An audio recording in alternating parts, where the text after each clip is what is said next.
प्रभु सेवा में आज फिर से उपस्थित हुआ हूँ आप सभी के समक्ष। दिव्य दृष्टि कैसे सक्रिय करें, पार्ट 3।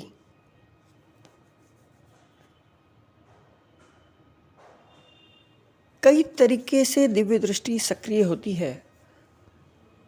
उनमें से कुछ तरीकों का जिक्र पिछले अंशों में किया गया है। इस वीडियो में आपको कई तरीके ऐसे बताऊंगा जिनसे दिव्य दृष्टियां सक्रिय होती हैं। उनमें से पहला है, कोई त्यागी 5 महाव्रत के पालन करता सिद्ध साधक के निकट रोज बैठकर ध्यान या साधना करने से दिव्य दृष्टि बहुत जल्दी खुल जाती है, क्योंकि उन सिद्ध साधु संत की ऑरा में बहुत बड़ी शक्ति होती है और वो बहुत साफ होती है, जिसमें जब आप बैठते हो तो आप उनकी शक्तियों से सहज ही लाभान्वित हो जाते हो। इसलिए कहा जाता है कि कभी गलत इंसान के साथ नहीं बैठना चाहिए। भले ही अकेले बैठना पड़े वो बेहतर है, पर साथ बैठो तुम महापुरुषों के साथ बैठो। उनकी ऑरा में इतना प्रभाव होता है कि बहुत सहज ही साधना से आपको दिव्य दृष्टि सक्रिय होने लगती है। जो किसी को 10 साल, किसी को 5 साल लगते हैं, वो किसी सिद्ध साधक के पास बैठकर 25-30 दिन के अंदर में सक्रियता आने लगती है। ये कोई भी किताबी बात नहीं है, ये सारी अनुभूत बातें आपके समक्ष रख रहा हूँ। इसलिए जब भी बैठें सिद्ध पुरुषों के पास, महापुरुषों के पास, अच्छे लोगों के पास बैठें। उनसे आप हमेशा लाभ ही पाएंगे। उनसे आपकी हर तरह से उन्नति ही संभव है। ये ऐसा उपाय है कि जिसमें हींग लगे न फिटकरी, रंग आए चोखा। आपको दशकों की तपस्या से नहीं गुजरना पड़ता, उनकी ऑरा का प्रभाव काम करता है। दिव्य दृष्टि खोलने का दूसरा उपाय,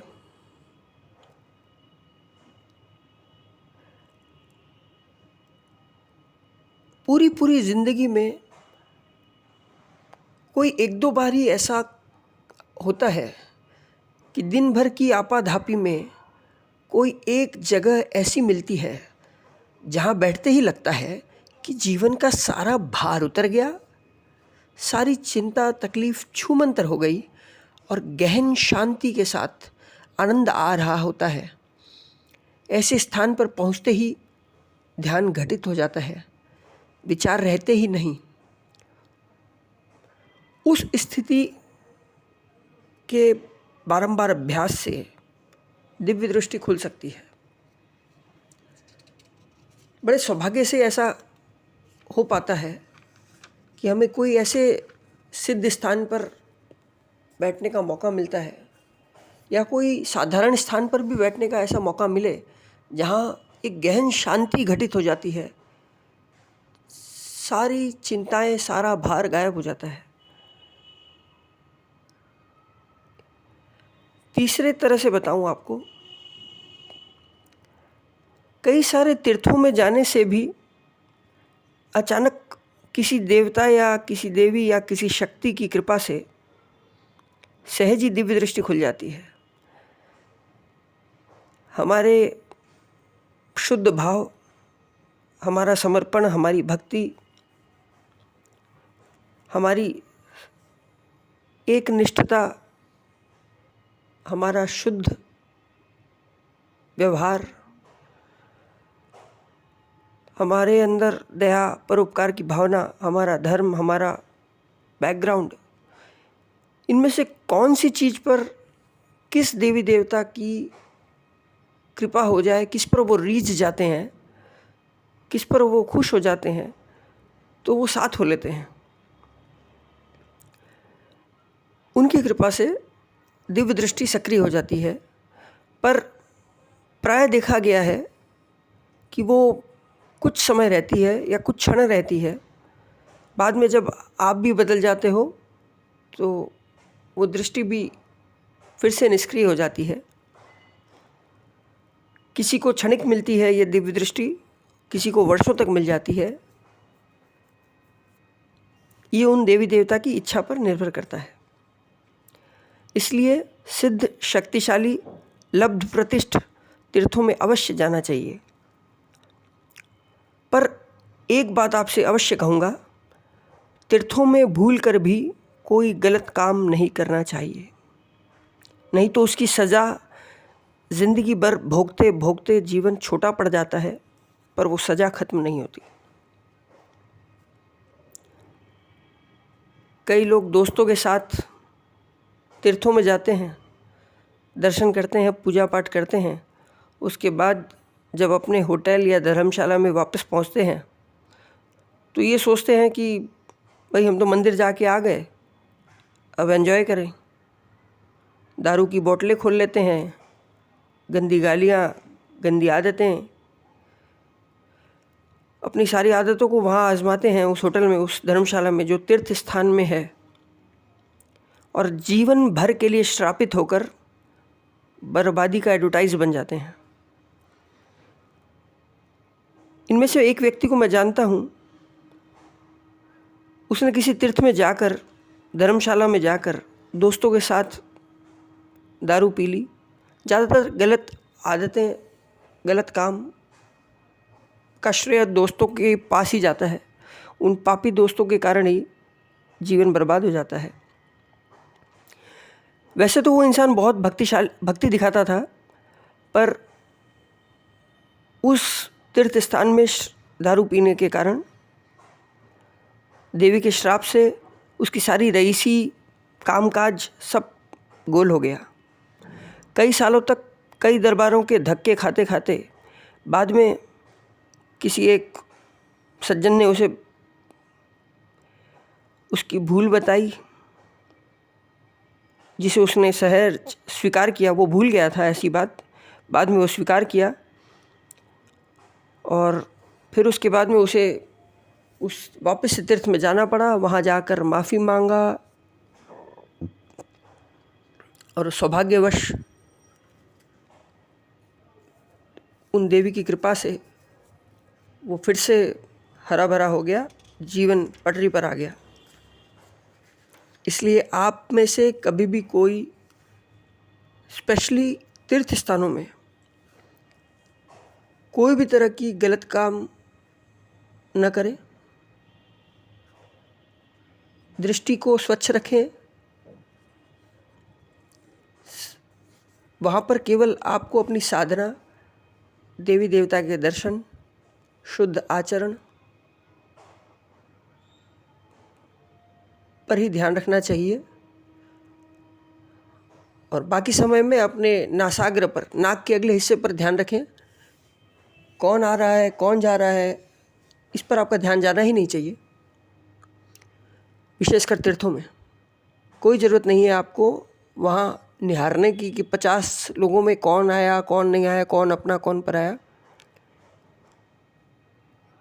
आप वहाँ अपने जीवन को उठाने गए हो, आध्यात्मिक उन्नति करने गए हो, देवी देवता की कृपा पाने गए हो। किसी सिद्ध मंदिर में फेरी गई एक माला आपके घर में फेरी गई सैकड़ों मालाओं से ज़्यादा फल दे सकती है। वहाँ का घटा हुआ 1 घंटे का ध्यान आपके पूरे जीवन को बदल सकता है। वो कृपा क्षण मात्र में होती है जो पूरे जीवन को बदलने में सक्षम होती है। और यदि वहाँ पर कोई श्राप लग जाए, कोई ऐसी गंदगी त्रुटि हो जाए, तो जीवन बर्बाद होते बहुतों ने देखा है।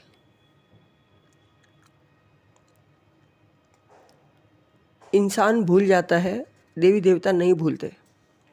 ये एक बहुत बड़ा अंतर है।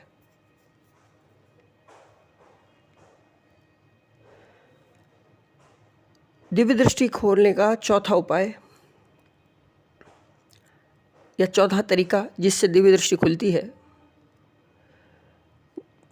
यदि किसी के माता पिता या दादा दादी पर किसी देवी देवता की अथाह कृपा रही हो, उन्होंने बहुत साधना की हो या किसी भी कारणवश उन पर यदि अथाह कृपा थी, तो वो शक्ति उसी घर में निवास करती हुई किसी एक पुत्र या पुत्री को चुनती है और उसकी सहज ही दिव्य दृष्टि सक्रिय हो जाती है। वो खुद भी आश्चर्य करता है कि उसने कोई कठिन लंबी साधना नहीं की, फिर उस पर ये कृपा कैसे हुई। ये उसके पूर्वजों की साधनाओं का फल होता है। इसलिए जब आप कोई पूजा साधना करते हो तो अपने बच्चों को भी उस पूजा साधना को आगे कंटिन्यू करने के लिए तैयार करो, उन्हें सिखाओ। नहीं तो ऐसा कई बार देखा गया है कि आगे की पीढ़ियाँ वो सब कुछ नहीं जानती क्योंकि उन्हें सिखाया नहीं गया, और उसके बाद कृपा पाने की जगह वे कोप के भागी बन जाते हैं।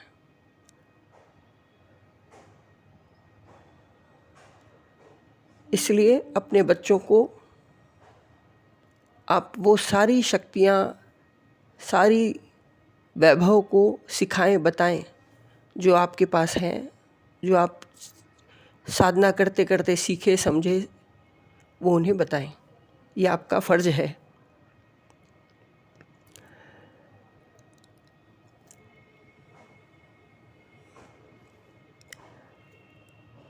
पांचवा तरीका, ऐसा कई बार होता है कि किसी परिवार के पितरजी या पितरानी जी या उनके कुल देवी या देवता या उनके गुरुजी,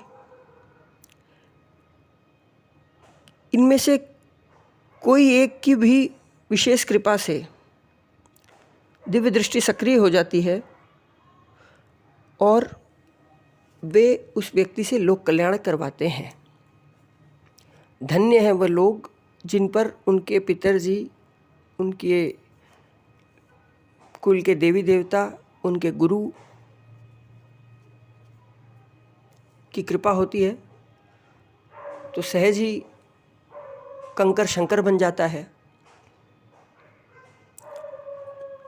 जिसमें कोई पात्रता नहीं होती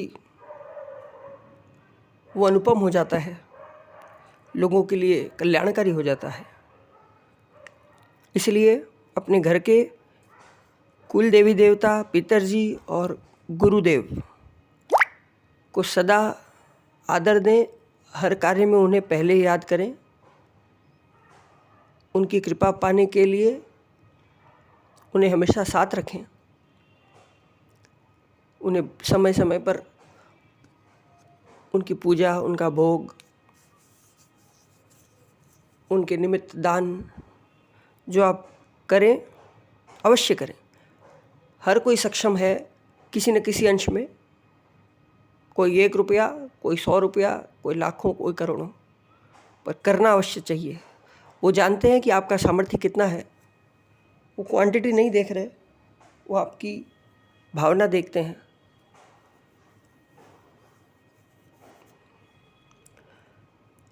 छठवां तरीका, कुछ लोगों के पूर्व जन्म के इतने अधिक पुण्य होते हैं कि कई जन्मों की साधना का फल उनके साथ इस जन्म में भी रहता है और जन्म से ही उन्हें स्वप्न सिद्धि प्राप्त होती है। आज का दिन कैसा जाने वाला है, 2 दिन बाद क्या होने वाला है, महीनों बाद क्या होने वाला है, ये उन्हें स्वप्न में पहले ही पता लग जाता है।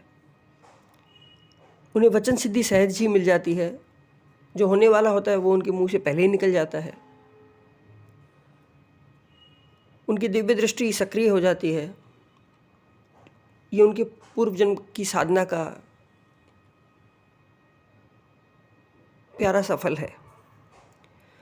उनकी मंत्रों में रुचि होती है। छोटा बच्चा 2 महीने का जो बोल नहीं सकता ढंग से, पर उसे जो मंत्र सुनाए गए वो मंत्रों में इतना रुचि लेता है कि सहज ही उन मंत्रों को बोल लेता है।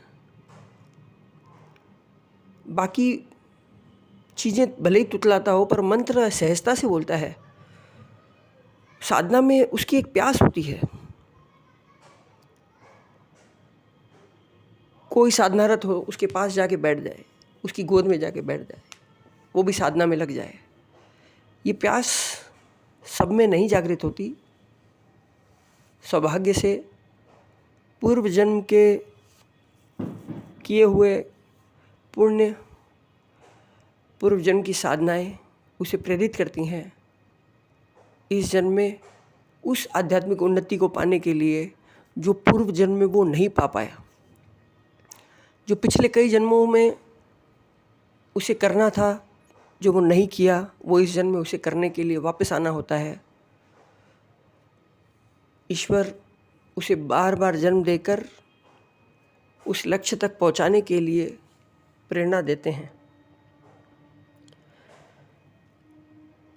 7वां तरीका है गुरु कृपा,